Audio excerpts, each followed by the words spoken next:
என்னதான் ஒய்ஃப் கிட்ட சண்டை போட்டாலும் கத்துனாலும் திட்டினாலும் அடுத்த நிமிஷம் அவங்க மேல உங்களோட லவ்வையும் உங்களோட பாசத்தையும் காட்டுங்க. அவங்க மனசை ஆறுதல் படுத்துங்க. எதனாலனா கடைசி காலத்துல பிள்ளைங்களும் உங்க கூட வரப்போறது இல்லை. ஏன்னா அவங்களுக்குன்னு ஒரு குடும்பம் இருக்கும். ஆனா நீங்க மரண படுக்கைக்கு போற வரைக்கும் உங்க கூடயே வரப்போறது உங்களோட ஒய்ஃப் மட்டும்தான்.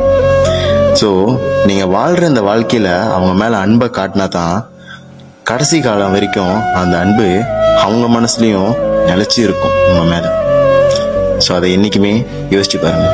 அடி நீதான் என் சந்தோஷம், பூவெல்லாம் உன் வாசம், நீ பேசும் பேச்செல்லாம் நான் கேட்கும் சங்கீதம், உன் புன்னகை நான் சேமிக்கின்ற செல்வமடி, நீ இல்லை என்றால் நானும் இங்கே ஏழையடி.